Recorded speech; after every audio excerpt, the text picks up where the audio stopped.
fachada do STF, a imagem espelhada descortina-se para as laterais. Vista interna do plenário vazio em letras brancas, voltamos a apresentar. Do plenário, a partir de agora, você acompanha a sessão plenária desta quarta-feira aqui no Supremo Tribunal Federal, ao vivo pela TV Justiça.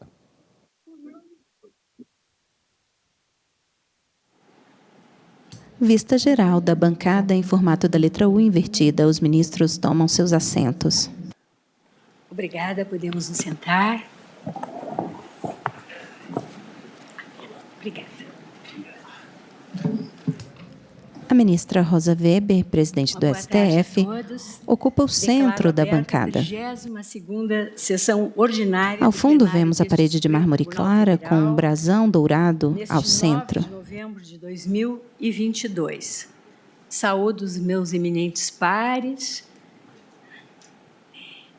senhor Procurador-Geral da República, senhoras e senhores advogados, saúdo também os estudantes do curso de Direito da Universidade Federal Fluminense de Volta Redonda, que hoje assistem à nossa sessão. São todos muito bem-vindos. Os estudantes convidados ocupam os assentos na plateia. Com esta presença hoje aqui e convido a senhora secretária... Quase todos os lugares ocupados. Ata da 34ª Sessão Extraordinária do Plenário do Supremo Tribunal Federal, realizada em 3 de novembro de 2022. Presidência da senhora ministra Rosa Weber.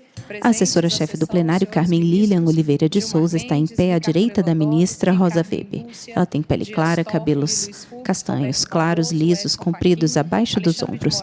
Veste a toga preta por cima do blazer preto e blusa branca. Doutor Antônio Augusto Brandão de Aras e vice-procuradora-geral da República, doutora Lindora Maria Araújo. Abriu-se a sessão às 14h50, sendo lida e aprovada a ata da sessão anterior. Consulto os colegas sobre o eventual retificação ou complementação a fazer na ata. Nada havendo, declaro-a aprovada. Chama a julgamento os segundos e os terceiros embargos de declaração no recurso extraordinário 827.996, sob a relatoria do ministro Gilmar Mendes, em que embargante os segundos, Maria de Lima Benite e outros, e os terceiros embargos de declaração, tendo como embargantes FEMO-COAB, Federação das Associações dos Moradores de Núcleos de COAB similares no estado de Pernambuco. O recurso extraordinário, que já foi julgado, nós estamos agora... A ministra Rosa Weber tem pele clara, cabelos louríssimos, lisos e curtos. Na altura do pescoço, usa óculos de armação escura com pontinhas ressaltadas para cima. Usa também um colar preto com alguns brilhantes dourados, toga preta por cima do blazer preto com detalhes dourados. A controvérsia relativa à existência de interesse jurídico da Caixa Econômica Federal para ingressar como parte ou terceira interessada nas ações envolvendo seguros de mútuo habitacional no âmbito do sistema financeiro de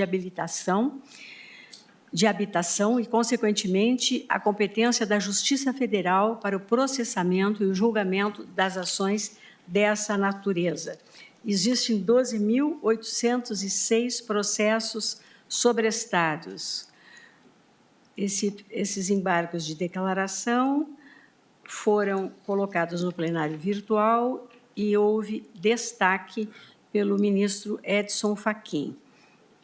Afirmou suspeição o ministro Luiz Roberto Barroso. Ministro Gilmar Mendes, Vossa Excelência está com a palavra. Presidente, trata-se de embargo de declaração oposta por Maria Benito e outros. O ministro Gilmar Mendes senta-se à ponta esquerda interna da mesa, em face do acórdão proferido pelo plenário desta Corte, assim emendado. Recurso extraordinário, repercussão geral, sistema financeiro de habitação contratos celebrados em que o instrumento estiver vinculado ao Ele Fundo tem de pele Compensação morena de clara, Variação cabelos Salarial, grisalhos, é calvo na parte apólices superior, tem públicas, sobrancelhas número volumosas e 66, grisalhas, usa óculos de interesse armação jurídico escura, da Caixa Econômica quadrada, Federal, veste na a toga condição preta de por cima do terno administradora preto, camisa branca, do gravata Fundo de azul. Compensação de Variação Salarial. Competência para processar e julgar demandas desse jaez após a MP 513 de 2010, em caso de solicitação de participação da SEF ou da União, ou quaisquer das partes ou intervenientes após oitiva daquela indicando seu interesse, o feito deve ser remetido para análise do foro competente. Justiça Federal, artigo 45, combinado com o artigo 64 do CPC, observado o parágrafo 4º do artigo 1º da Lei 12.409 de 2011. Jurisprudência pacífica. Questão intertemporal relativa aos processos em curso na entrada em vigor da MP 513 de 2010. Marco jurídico, sentença de mérito precedente. Deslocamento para a Justiça Federal das demandas que não possuíam sentença de mérito prolatada na entrada em vigor da MP 513 de 2010 e desde que houvesse pedido espontâneo ou provocado de intervenção da Caixa nesta última situação após manifestação de seu interesse. Manutenção da competência da Justiça Estadual para as demandas que possuam sentença de mérito proferida até a entrada em vigor da MP 513 de 2010. Intervenção da União. Ministros julgam recursos contra os efeitos da decisão em que o plenário do STF fixou parâmetros e marcos temporais sobre o ingresso da Caixa Econômica Federal na forma do parágrafo único do artigo 5º da Lei 9469. em ações que envolvem mutuários do seguro habitacional a suspensão da eficácia do julgado em virtude no âmbito do sistema financeiro de habitação. De processo para a Justiça Comum Federal antes do seu trânsito em julgado. Segundo os embargantes, as seguradoras passaram a peticionar nas ações que discutem a cobertura securitária do SFH, requerendo a aplicação imediata da decisão e a remessa de processos para a Justiça Federal, sem observar a necessidade do trânsito em julgado da decisão embargada ou mesmo a análise dos critérios nela definidos para a pretendida remessa, ou seja, mesmo sem a manifestação de interesse por parte da empresa pública federal e a revelia do critério temporal nela fixado. Prolação de sentença até 26/11/2010. Tal situação estaria gerando insuperável insegurança jurídica, pois inúmeras ações, hoje em trâmite na Justiça Comum Estadual, possuem mutuários que se enquadram na apólice única do SFH, ramo 66, que conta com garantia subsidiária do Fundo de Garantia e inúmeros outros cuja apólice não se encontra vinculada à mencionada modalidade de seguro. Os embargos opostos por Maria Benite e outros alegam também que a decisão seria contraditória, na medida em que reconhece a medida provisória 633 de 2013 como marco legal da determinação de intervenção da Caixa nos processos em curso, mas define a data da edição da medida provisória 513 de 2010 como marco temporal do interesse jurídico da representante do Fundo de Compensação de Variações Salariais, que nada diz quanto ao ingresso da Caixa nas ações de seguro habitacional. Afirmam que o artigo 1º da MP 513 de 2010, mencionado na tese a ser fixada pela repercussão geral, não trata do interesse jurídico da Caixa nas ações judiciais em curso, mas apenas autoriza o fundo, na forma disciplinada por seu conselho curador, a adotar medidas de caráter meramente administrativo, de modo que seria contraditório entender que a determinação de integrar a LIDE foi instituída por norma promulgada em 2014, mas retroage sua vigência para quando nem sequer havia previsão legal de cunho similar. Aduzem que a decisão seria omissa ao não considerar precedente semelhante firmado no RERG 586453, tema 190, que fixou a modulação dos casos julgados até a conclusão do julgamento da repercussão geral, de modo a garantir a segurança jurídica e a legítima confiança dos jurisdicionados. E ao não declarar qual seria a natureza das normas que determinam a intervenção da Caixa Econômica, se de direito material ou processual, porque ou bem a natureza da norma é de direito processual e se aplica a processos em curso e, portanto, é inconstitucional, ou bem sua natureza é de direito material e apenas pode ser aplicada aos contratos que vierem a ser celebrados após sua vigência, ou pelo menos a processos novos. Apontam que a decisão não estabelece quem arcará com os custos do deslocamento, digitalização e inserção nos sistemas eletrônicos adotados pela Justiça Federal, desconsiderando que, na maioria dos casos, os autores são beneficiários da justiça gratuita. Ao final, além da suspensão da eficácia da decisão colegiada até seu trânsito em julgado e o provimento dos embargos para sanar as omissões e contradições, requerem a modulação dos efeitos do acórdão atacado para que seja fixada a competência da Justiça Estadual para processar e julgar os processos ajuizados até a data do julgamento do recurso no plenário do Supremo Tribunal Federal ou, sucessivamente, para que seja fixada a competência da Justiça Estadual para processar e julgar os processos em que já tenha sido proferida sentença até a data do julgamento do recurso no plenário do Supremo. Alternativamente, caso não acatado o requerimento de modulação com fundamento na data do julgamento do recurso pelo plenário desta Corte, seja fixada a competência da Justiça Estadual para processar e julgar os processos ajuizados até a data da publicação da Lei 13.000 de 2014, ou sucessivamente, seja fixada a competência da Justiça Estadual para processar e julgar os processos em que já tenha sido proferida sentença até a data da publicação da Lei 13.000 de 2014.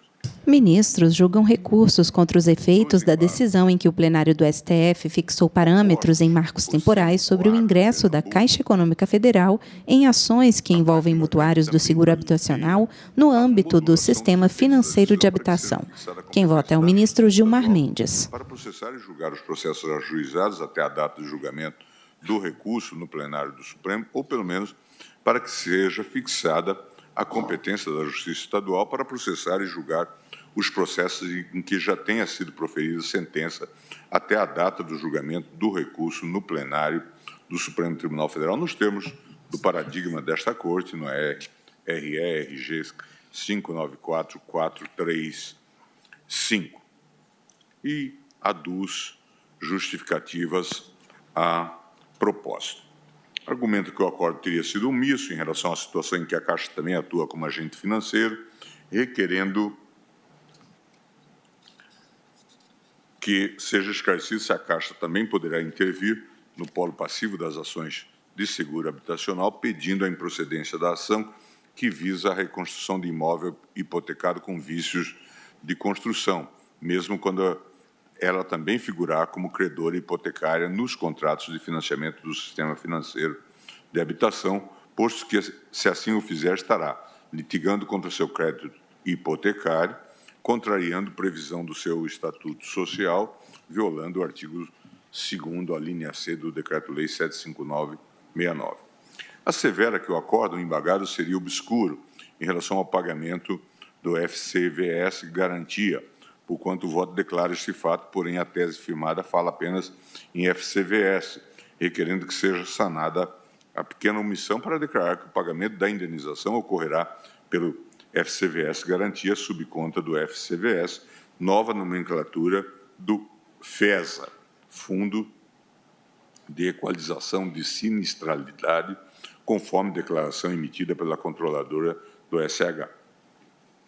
Menciona que o STF firmou o entendimento no sentido de que a mera alegação de interesse da União ou da Caixa feita por particular ou por quem não detém folha federal é insuficiente para justificar o deslocamento da causa para a esfera de competência da Justiça Federal, pleiteando que seja sanada a obscuridade para tornar claro que o deslocamento depende de intervenção formal perante a Justiça Estadual de quem detém foro federal, com a juntada do CADEMUT para a comprovação do ramo 66, viabilizando o desmembramento do processo para que a remessa ocorra apenas dos autores do ramo 66, permanecendo na Justiça Estadual os autores do ramo 68, pois, segundo a jurisprudência do STF, a mera alegação de interesse da União ou da Caixa feita por particular ou por quem não detém foro federal é insuficiente para justificar o deslocamento da causa para a esfera da competência da Justiça Federal.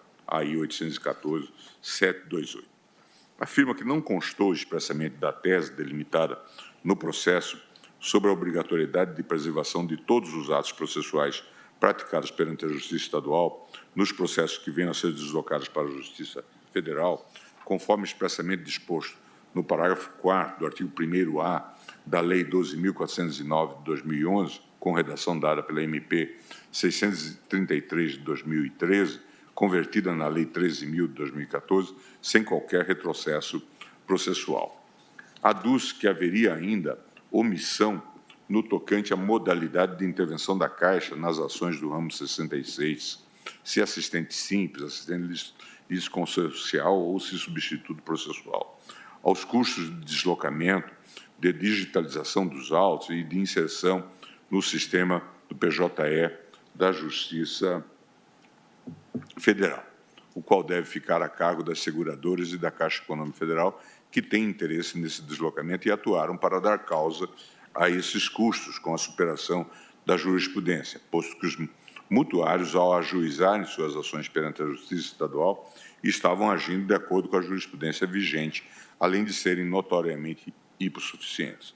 A aplicação da lei no tempo, se as normas da MP 513 e 633 terão um impacto jurídico nos contratos anteriormente celebrados, nas lides anteriormente ajuizadas ou apenas nos contratos e nos processos ajuizados após sua edição. Insisto no argumento de que a matéria seria infraconstitucional, aduzindo que o voto do relator transcreve normas infraconstitucionais e resoluções promovendo interpretação sobre os dispositivos para concluir pelo suposto interesse do ente federal, o que aparentemente configuraria, no máximo, violação reflexa, tal como decidido em centenas de outros casos perante o Supremo. Alega que o acórdão seria contraditório, porquanto toda a legislação do sistema habitacional o qualifica como seguro privado.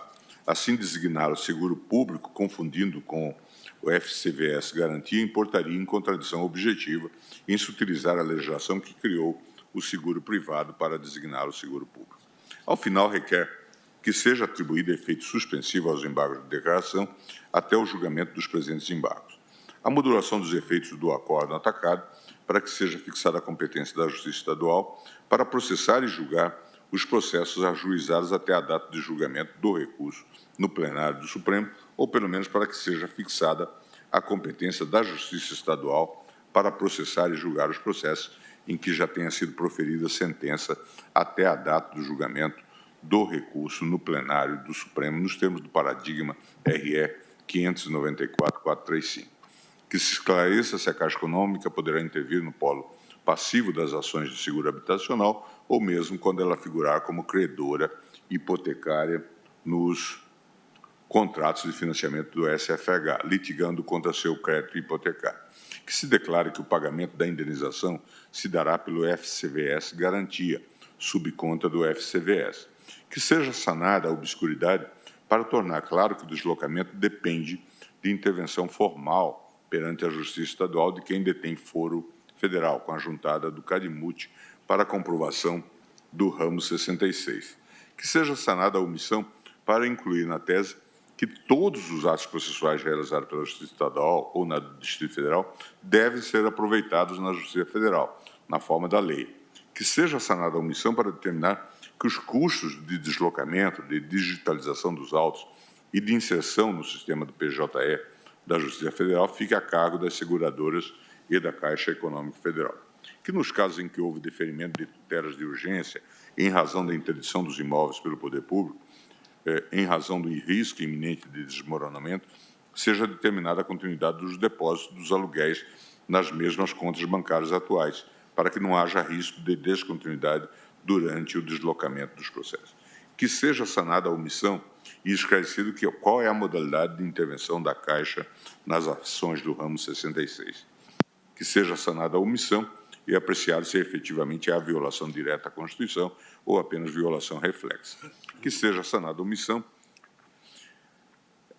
e apreciada a tese de aplicação da lei no tempo para esclarecer se as aludidas normas terão impacto jurídico nos contratos anteriormente celebrados e nas lides anteriormente ajuizadas ou apenas nos contratos e nos processos ajuizados após sua edição. Que conste no acordo que a apólice habitacional do extinto seguro habitacional é privada e que, apesar disso, a Lei 12.409, alterada pela Lei 13.000, determina que a Caixa intervirá em face do interesse jurídico nas ações judiciais que representem risco ou impacto jurídico ou econômico ao FCVS ou às suas subcontas, na forma definida pelo Conselho Curador do FCVS. Em pauta, julgamento conjunto, segundo e terceiro embargos de declaração no recurso extraordinário número 827996. Pela rejeição dos embargos declaratórios. Ministros julgam recursos contra os efeitos da decisão em que o plenário do STF fixou parâmetros em marcos temporais sobre o ingresso da Caixa Econômica Federal em ações que envolvem mutuários do seguro habitacional no âmbito do Sistema Financeiro de Habitação. Quem vota é o ministro Gilmar Mendes. Ultrapassada essa preliminar, pede sejam rejeitados. As partes embargantes em petição requerem destaque para que o julgamento dos embargos não se dê em ambiente virtual, e sim de modo presencial. Sul América, Companhia Nacional de Seguros, peticiona requerendo o indeferimento do pleito de julgamento presencial. Maria de Lourdes Silva e outros requerem ajuntado do parecer da lavra do professor André Ramos Tavares, que trata da tese da repercussão geral firmada neste auto para fim de subsidiar a decisão a ser proferida no julgamento dos embargos. Iniciado o julgamento dos embargos, declaração em ambiente assíncrono na sessão de 18/3 de 2022 a 25/3 de 2022, após ter votado pelo acolhimento parcial dos recursos apenas para modular os efeitos da tese firmada nesta ERG e ser acompanhada pelo ministro Dias Toffoli, pediu destaque o ministro Edson Fachin. Esse é o relatório, desculpe pelo alongado, mas são muitos os incidentes. E eu passo, então, ao voto conjunto também, presidente. Obrigada.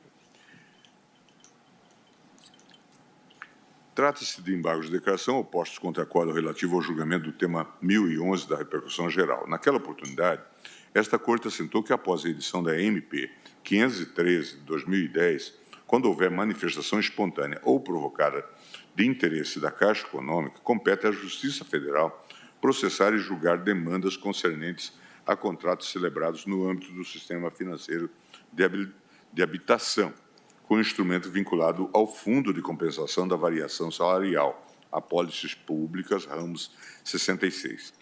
A questão de direito intertemporal relacionada aos processos em curso na entrada em vigor da MP 503 de 2010 foi solucionada nos seguintes termos: deslocamento para a Justiça Federal das demandas que não possuíam sentença de mérito prolatada na entrada em vigor da MP 503 de 2010 e desde que houvesse pedido espontâneo ou provocado de intervenção da Caixa Econômica nesta última situação após manifestação de seu interesse. Manutenção da competência da Justiça Estadual para as demandas que possuíam sentença de mérito proferida até a entrada em vigor da MP 503 de 2010, podendo a União e ou a Caixa Econômica intervir na causa, na defesa do FCVS, de forma espontânea ou provocada, no estágio em que se encontre, em qualquer tempo e grau de jurisdição, nos termos do parágrafo único do artigo 5º da Lei 9469, devendo o feito continuar tramitando na Justiça Comum Estadual até o exaurimento do cumprimento de sentença. Trago agora a apreciação do plenário o mesmo voto anteriormente disponibilizado na sessão virtual, antes do pedido de destaque do eminente ministro Edson Fachin. E por se tratar de voto já publicizado e de conhecimento dos eminentes pares, peço licença para endereçar resumidamente as questões sem prejuízo da leitura completa do voto, caso o entendam pertinente.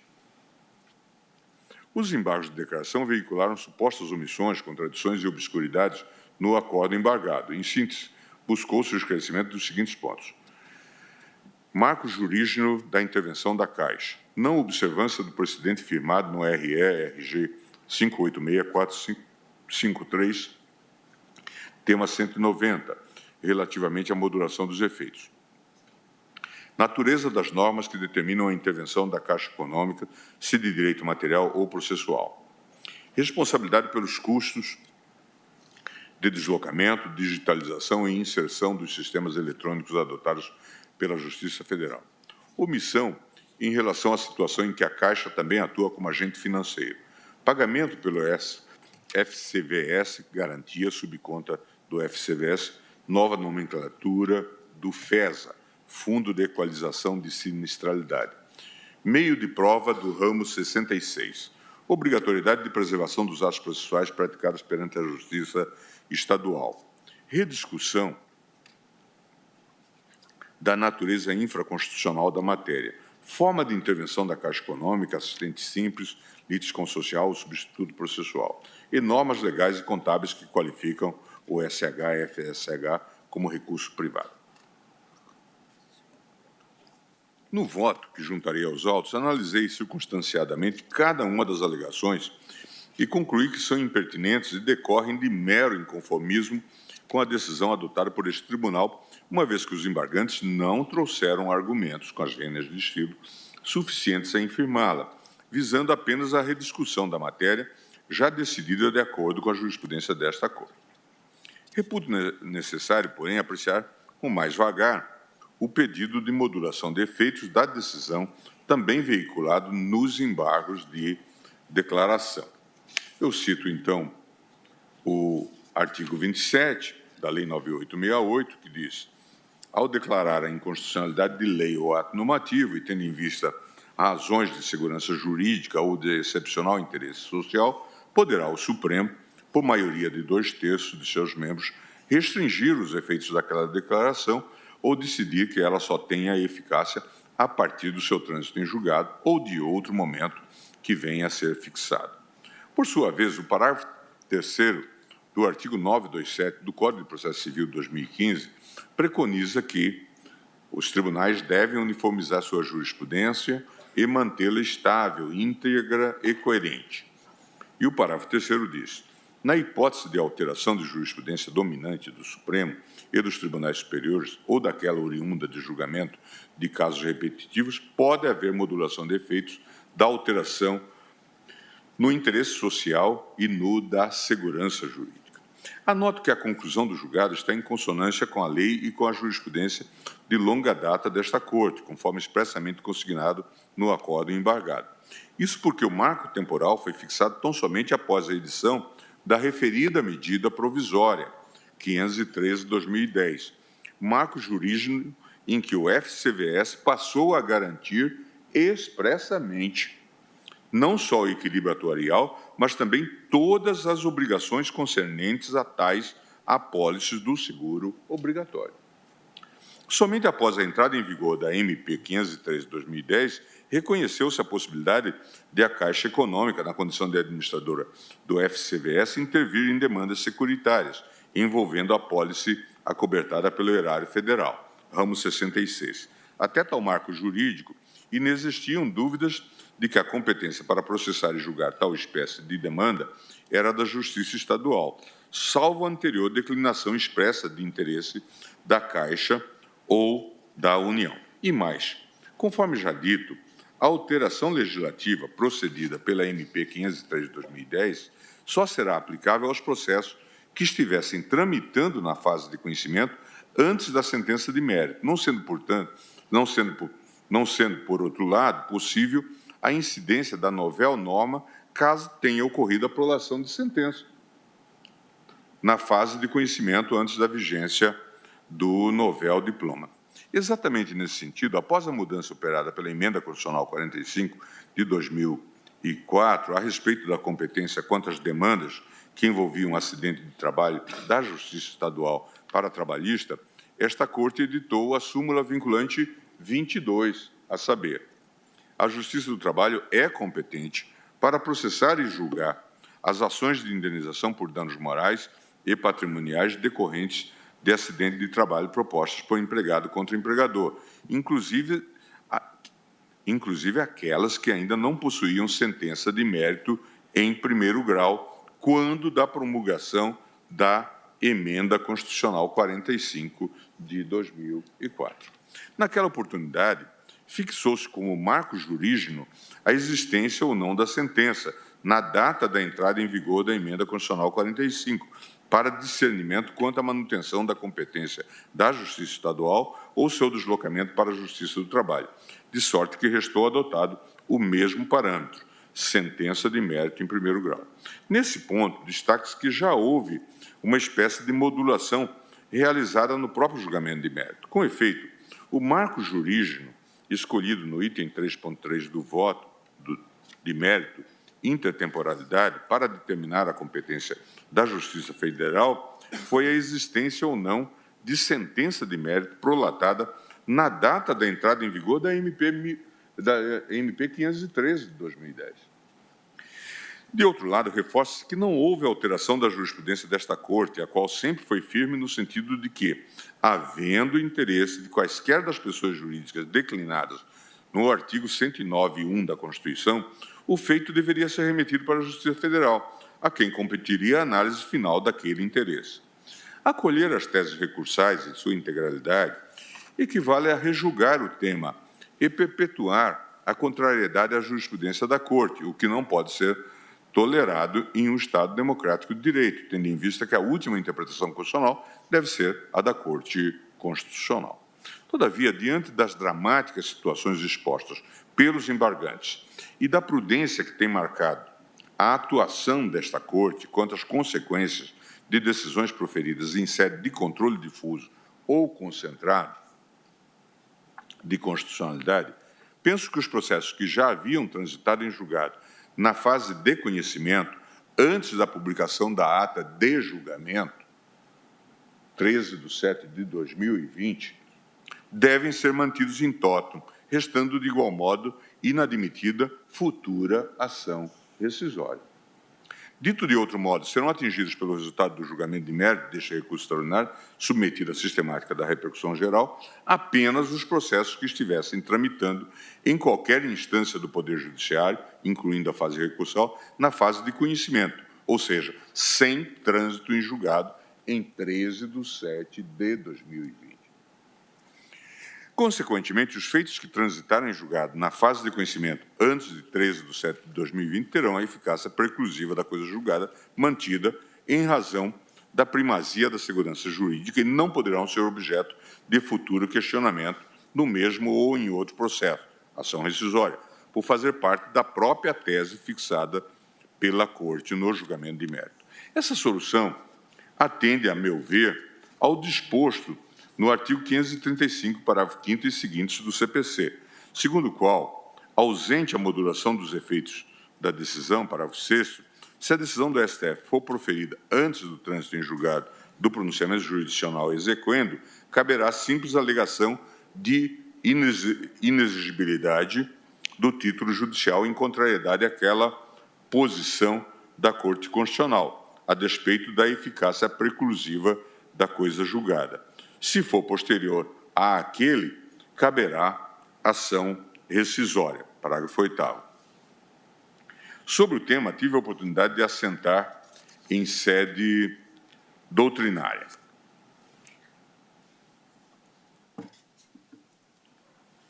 Inexigibilidade de pronunciamento jurisdicional transitado em julgado, baseado em interpretação de lei em sentido contrário ao posicionamento do Supremo Tribunal Federal. Essa diferenciação, que ocasionava bastante discussão doutrinária e jurisprudencial, foi solucionada pelo advento do Código de Processo Civil de 2015, nos parágrafos 5º a 8º do seu artigo 535. Norma semelhante existia no artigo 741, parágrafo único do CPC de 73.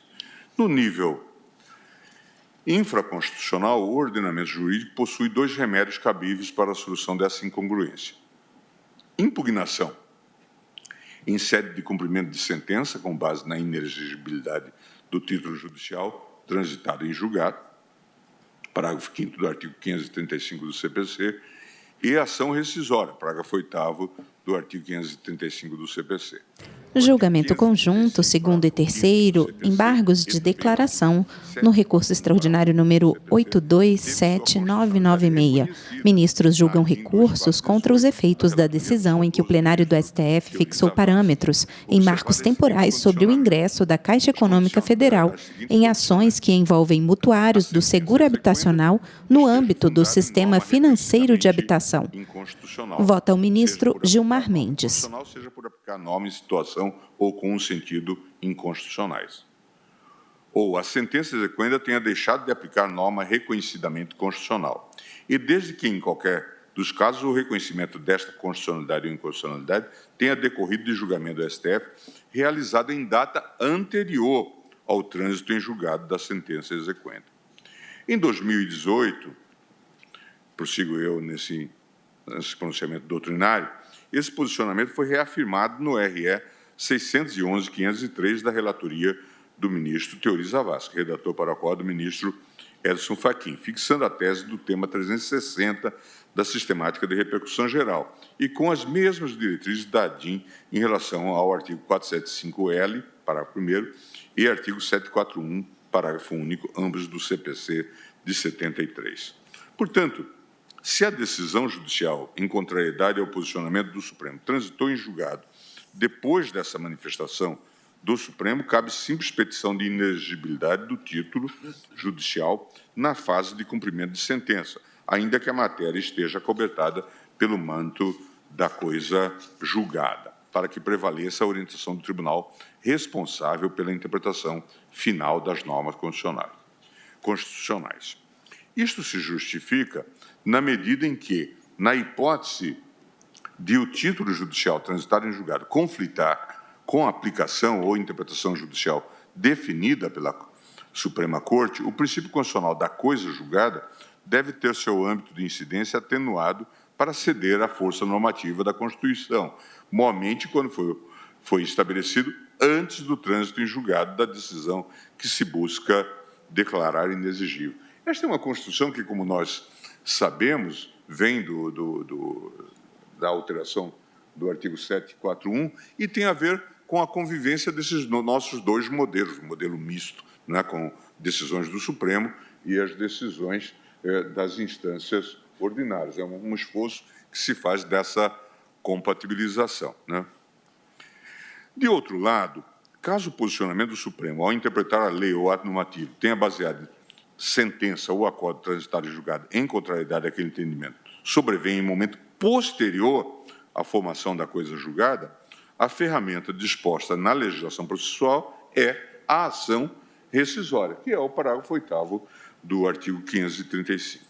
Diante desse cenário, apesar de manter os exatos termos da tese firmada no tema 1011 da sistemática de repercussão geral, e apenas para que não pairem dúvidas, proponho que somente se aplique aos feitos que estivessem em tramitação na fase de conhecimento, em qualquer grau de jurisdição, na data de 13/7/2020, publicação do resultado do julgamento de mérito no Diário de Justiça Eletrônico, de sorte a afastar de sua incidência os processos acobertados pela eficácia progressiva da coisa julgada na fase de conhecimento, ou seja, transitados em julgado, em data anterior a 13/7/2020. E, nesta última situação, restando inadmitida desde já futura ação rescisória na forma do parágrafo 6º do artigo 535. Por isso, presidente, em conclusão, acolho parcialmente os embargos de declaração apenas para modular os efeitos da tese firmada nesta RG, tema 1011, mantendo a eficácia preclusiva da coisa julgada, envolvendo os processos transitados em julgado na fase de conhecimento, antes da publicação do resultado do julgamento de mérito no Diário de Justiça Eletrônico, portanto, 13/7/2020, restando inadmitida, desde já, futura ação rescisória. É como voto. Muito obrigada, ministro Gilmar Mendes. Isso. Passo a palavra ao eminente ministro Luiz Edson Fachin, que apresentou o destaque. Pois não, senhora presidente, agradeço Vossa Excelência, cumprimentando-a O ministro Edson Fachin senta-se à esquerda na mesa em formato da letra U invertida. De modo especial, Sua Excelência, o relator, ministro Gilmar Mendes, desses embargos, declaração no recurso extraordinário 8. O ministro Edson Fachin tem pele clara, cabelos grisalhos, é calvo na parte superior, usa óculos de armação metálica leve, escura. Tem bigode grisalho, veste a toga preta por cima do terno azul marinho, camisa branca, gravata estampada, branca e preta. Do julgamento que se deu no âmbito do tema da repercussão geral 1011, bem como fez referência precisa ao conjunto de alegações que... Em pauta, ministros julgam recursos contra os efeitos da decisão em que o plenário do STF fixou parâmetros em marcos temporais sobre o ingresso da Caixa Econômica Federal em ações que envolvem mutuários do seguro habitacional no âmbito do sistema financeiro de habitação. Daquele plenário virtual para este ambiente presencial. O destaque teve em mira, especialmente, o fato de que alegou-se que a aplicação imediata da decisão que houvera sido tomada e a remessa de processo para a Justiça Federal não estava observando a necessidade do trânsito julgado da decisão embargada, ou mesmo a análise dos critérios nela definidos para o deslocamento do respectivo processo para a Justiça Federal. Ainda realço, nada obstante Sua Excelência o relator já tenha feito também referência, mas realço que há uma alegada omissão por não ter sido considerado precedente no tema 190, que fixou a modulação dos casos julgados até a conclusão do julgamento da repercussão geral.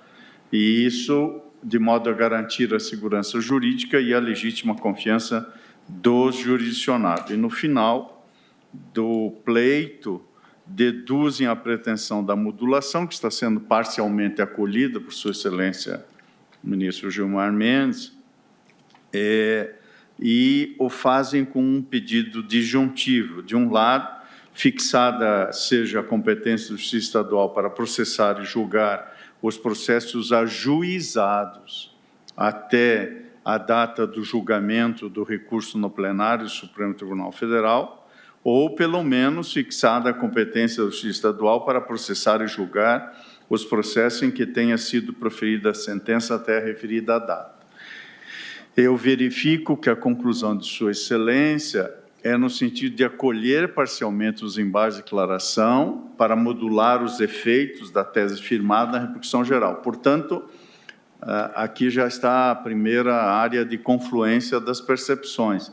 Não há dúvida alguma que, em circunstâncias como essa, evidenciada que houve mesmo uma alteração da compreensão sobre o tema, não há dúvida quanto à incidência e até mesmo a necessidade da modulação, em homenagem à segurança jurídica, à confiança jurisdicional. Portanto, Sua Excelência está modulando e, portanto, o voto que profiro também vai na direção da modulação da tese que foi firmada na repercussão geral nesse tema 1011, e o eminente relator mantém a eficácia preclusiva da coisa julgada envolvendo os processos transitados em julgado na fase de conhecimento antes da publicação do resultado do julgamento de mérito no Diário de Justiça Eletrônica. E, como já aqui foi informado, isso se deu em 13 de julho de 2020, acrescendo no voto de Sua Excelência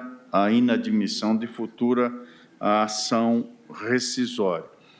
O voto que profiro e vou juntar aos autos, no seu primeiro segmento, portanto, subscreve esta possibilidade e até mesmo, como disse, necessidade de modulação, é a rigor a incidência do parágrafo 3º do artigo 927 do Código de Processo Civil, por razão de segurança jurídica, interesse social, e outros valores normativos vinculantes.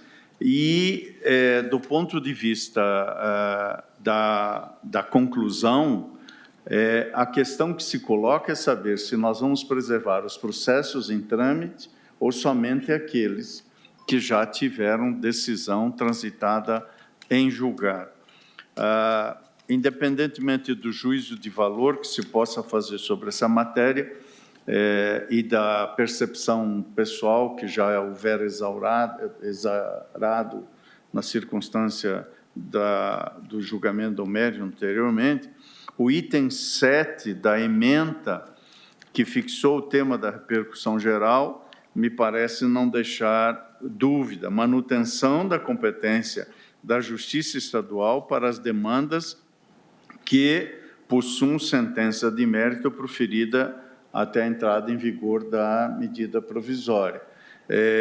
Isto restou fixado nesta ementa e, portanto, creio que há um conjunto de limitações que daí ocorrem. Nada obstante, os termos da conclusão que faço, avançando nesta matéria, é no sentido de também acolher os embargos opostos, a fim de autorizar a modulação dos efeitos da decisão de mérito proferida no tema 1011 da sistemática da repercussão geral, porque entendo que a competência da Justiça Estadual para processar e julgar os processos ajuizados para discutir seguros de multa habitacional do Sistema Financeiro da Habitação, o SFH, deve ser fixada e reconhecida em homenagem à jurisprudência consolidada, especialmente no Superior Tribunal de Justiça.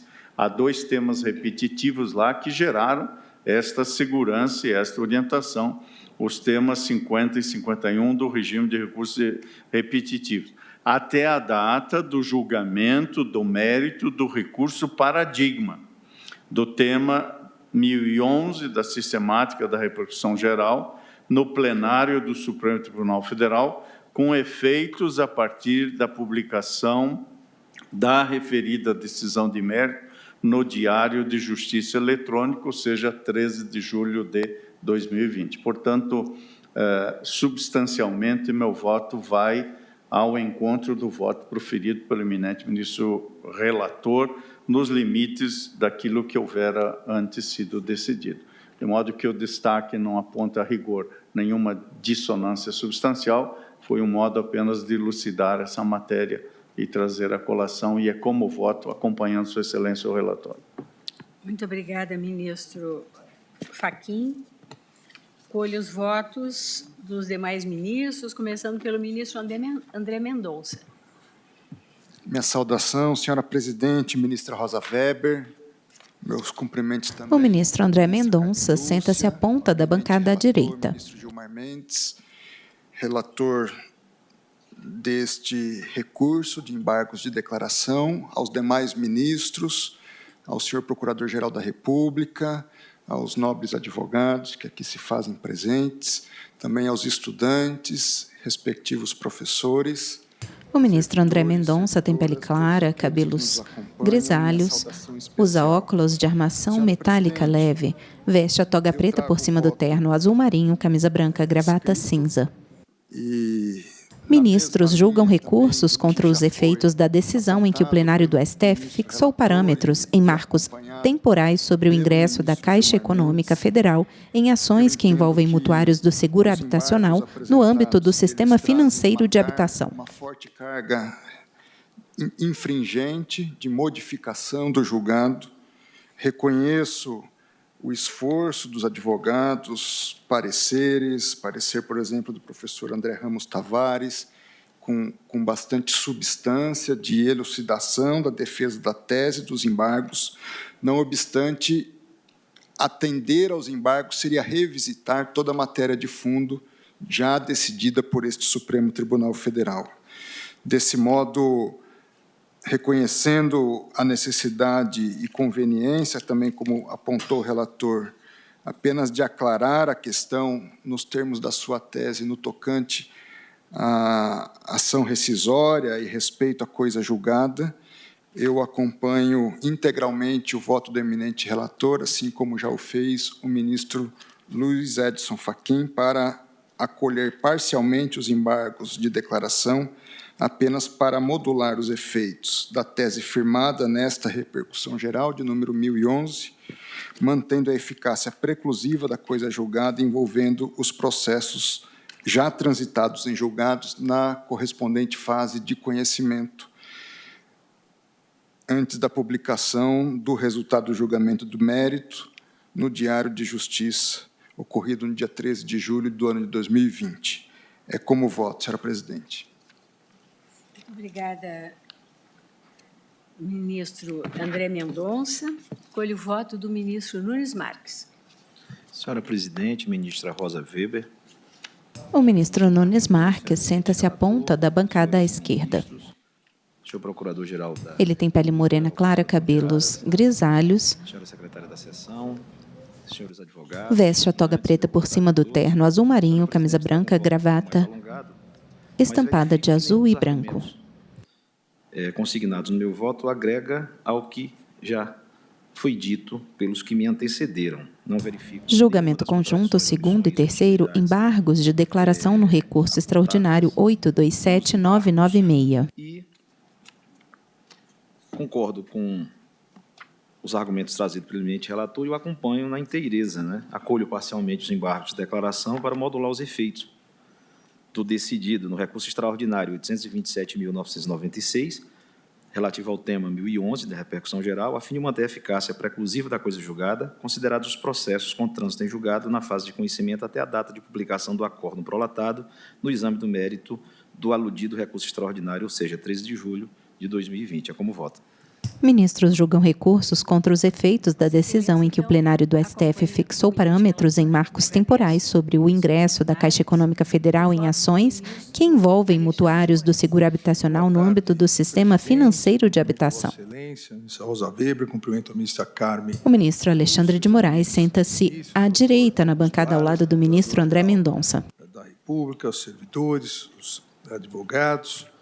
Presidente, também eu não vislumbro, assim como o eminente ministro relator, não vislumbro as omissões apontadas, sejam aquelas... O ministro Alexandre de Moraes tem pele clara, é completamente calvo, veste a toga preta por cima do terno preto, camisa branca, gravata azul.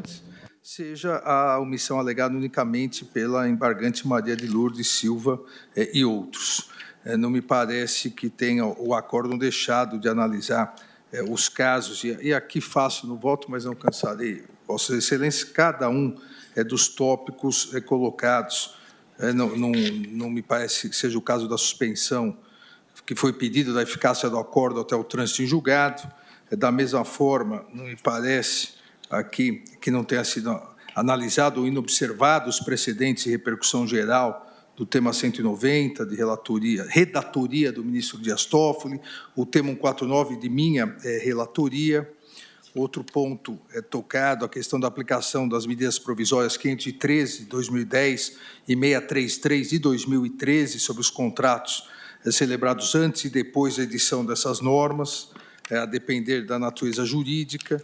Todos esses pontos alegados, assim como a definição do responsável pelos custos de deslocamento, digitalização dos autos, inserção dos sistemas eletrônicos utilizados pela Justiça Federal, todos esses pontos foram alegados por todos os embargantes e me parece realmente que a eles não cabe razão.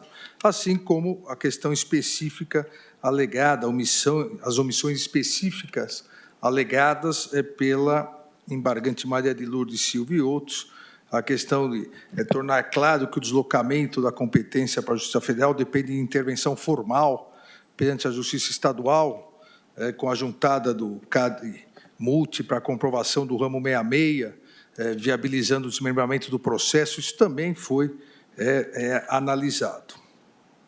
Da mesma forma, o esclarecimento que foi pedido pela FEMO-COAB de Pernambuco, para que a Caixa Econômica Federal, esclarecer se a Caixa Econômica Federal poderia intervir no polo passivo dessas ações. Todos os pontos detalhado já pelo voto do eminente ministro relator, a qual acompanho integralmente no sentido de acolher somente e unicamente, como fez Sua Excelência, para modular os efeitos da tese fixada no tema 1011, preservando as sentenças proferidas na fase de conhecimento que transitaram em julgado até a data da publicação da ata de julgamento do mérito deste recurso paradigma.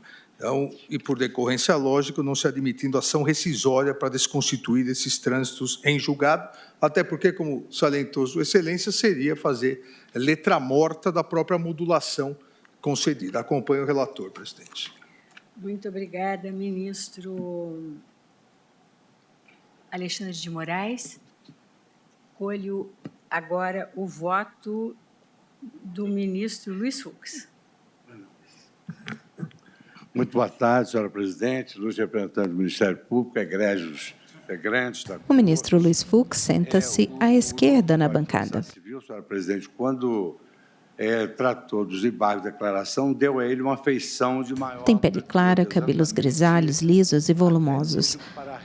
Usa toga preta por cima do terno azul marinho, camisa branca, gravata azul marinho. Repetitivos e repercussão geral.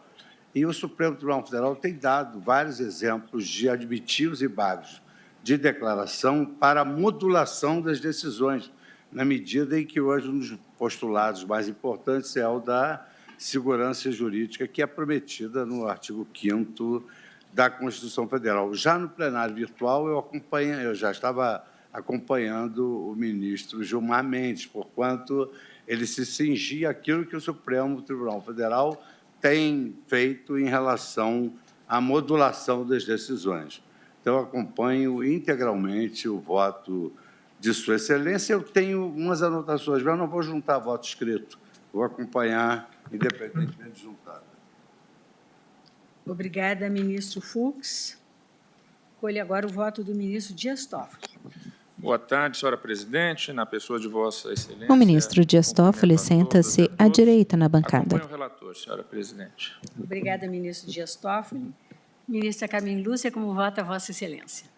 Senhora presidente... Ministra Carmen Lúcia senta-se à esquerda entre os ministros Fux e Gilmar Mendes. Da República, senhores advogados que aqui estão, meus cumprimentos muito especiais aos estudantes que guardam a alma da A ministra sorri. No coração de todos nós. Ela tem pele clara, cabelos grisalhos lisos, curtos na altura do pescoço, veste a toga preta por cima do blazer xadrez e um colar de pérolas brancas longo de 2 voltas. Parcialmente acolhidos exatamente nos termos por ele apresentados no voto. É como voto, senhora presidente. Muito obrigada, ministra Carmen Lúcia. Ministro Ricardo Lewandowski, como vota Vossa Excelência? Boa tarde, senhor presidente. Cumprimentando... O ministro Ricardo Lewandowski senta-se à direita na bancada, na parte mais interna. Senhora presidente, eu, tal como fez o relator e os demais que me precederam, entendo que os embargos são absolutamente... O ministro Lewandowski tem pele clara, cabelos grisalhos, é levemente calvo na parte superior, usa toga preta por cima do terno azul marinho, camisa branca, gravata azul. Estou de acordo também com a proposta do eminente relator no que diz respeito à modulação temporal dos efeitos da decisão. Eu peço vênia, no entanto, para manifestar uma pequena discordância. Aliás, já tenho manifestado, levantado, veiculado essa discordância em assentadas anteriores. Eu discordo de Sua Excelência, com devido respeito, na parte final do voto proposto agora, submetido à apreciação desse egrégio plenário, que é justamente a inadmissão de futuras ações rescisórias. Eu entendo, senhor presidente, que não podemos limitar as ações rescisórias em abstrato, apenas no caso concreto. Se alguém ajuizar uma ação rescisória, estando preenchidos os requisitos estabelecidos no artigo 966 do CPC, tendo em conta o direito de ação constitucionalmente garantido, que é um direito subjetivo de todo cidadão fundado no artigo 5º, inciso 35 da nossa Carta Magna, que estabelece que a lei, se a lei não pode, muito menos a jurisprudência, uma decisão judicial, excluir da apreciação do Poder Judiciário qualquer lesão ou ameaça de lesão ao direito. Então, senhor presidente, eu acompanho integralmente Sua Excelência o relator, salvo no que diz respeito à vedação de futuras ações rescisórias. Senhora presidente, pela ordem, eu primeiro queria me redimir de um lapso. Ministro Luiz Fux. Lewandowski, pois não, ministro. É que já havia terminado de votar, por isso pedi a palavra. Primeiro, me redimir de um lapso. Eu apenas estava agradecendo ao voto. Redimir de um lapso, que eu não me referi aos alunos aqui presentes, que nós tanto reverenciamos quando podemos transmitir algo que acrescente o conhecimento jurídico de todos. E, em segundo lugar, essa observação muito bem colocada pelo ministro Lewandowski, eu acho que ela se encarta no voto, na medida que o ministro Gilmar está dizendo que, por esse fundamento, não se admite ação rescisória. Se houvesse essa com esse esclarecimento, estou de acordo. Nós não podemos limitar em abstrato as futuras ministro Lewandowski. Pelo fundamento, né? Fundamento da competência. Eu havia compreendido assim, mas ficou bem claro. Cabe-me votar. Eu, quando do julgamento deste recurso extraordinário, integrei a corrente minoritária. Foi um julgamento por maioria de votos. Fiquei na honrosa companhia do ministro Luiz Edson Fachin, do ministro Celso de Mello e do ministro Marco Aurélio. Vencida, prevaleceu a tese consagrada na nossa repercussão geral e agora, o julgamento dos embargos de declaração, eu acompanho integralmente o voto do eminente relator. De fato, eu trago o voto escrito, mas, por óbvio, não vou ler, seria repetitiva, não se encontram presentes as condições de embargabilidade. A modulação, cabível segundo a nossa jurisprudência, foi feita, do meu ponto de vista, de forma adequada pelo eminente relator e, inclusive, com relação a essa parte final, né, destacada pelo ministro Ricardo Lewandowski, com toda a pertinência, mas vamos fazer esse registro para que não paire qualquer dúvida. Por isso, eu proclamo o resultado, que, de forma unânime, foram acolhidos parcialmente os embargos de declaração, apenas para modular os efeitos da tese firmada nesta repercussão geral, tema 1011, mantendo a eficácia preclusiva da coisa julgada, envolvendo os processos transitados em julgado, na fase de conhecimento, antes da publicação do resultado do julgamento do mérito no Diário de Justiça eletrônico, o que ocorreu em 13 de julho de 2020, restando inadmitida, desde já, futura ação rescisória pelo fundamento da competência apreciado na decisão. Julgamento encerrado. Senhora ministra, senhores ministros, nós teremos que interromper a sessão, o planejamento era às 15h45, mas consulto Vossas Excelências sobre, na condição de relatores, sobre um eventual processo que nós pudéssemos julgar em 15 minutos. A mim parece inviável. Todo o processo que vem a esse plenário presencial, ele vem revestido de complexidade que sempre demanda um tempo maior para julgamento. A gente tem aquele aprendizado com o Celso, em 5 minutos ele concluía qualquer coisa. Então, se não houver oposição de Vossas Excelências, eu vou suspender a sessão para que o nosso retorno, imagino, em torno de 16h45, 16h30, 16h45, porque teremos hoje, enquanto tribunal, a visita do presidente eleito e do vice-presidente eleito. E que vão acompanhá-los às 16 horas. Fica suspensa a sessão.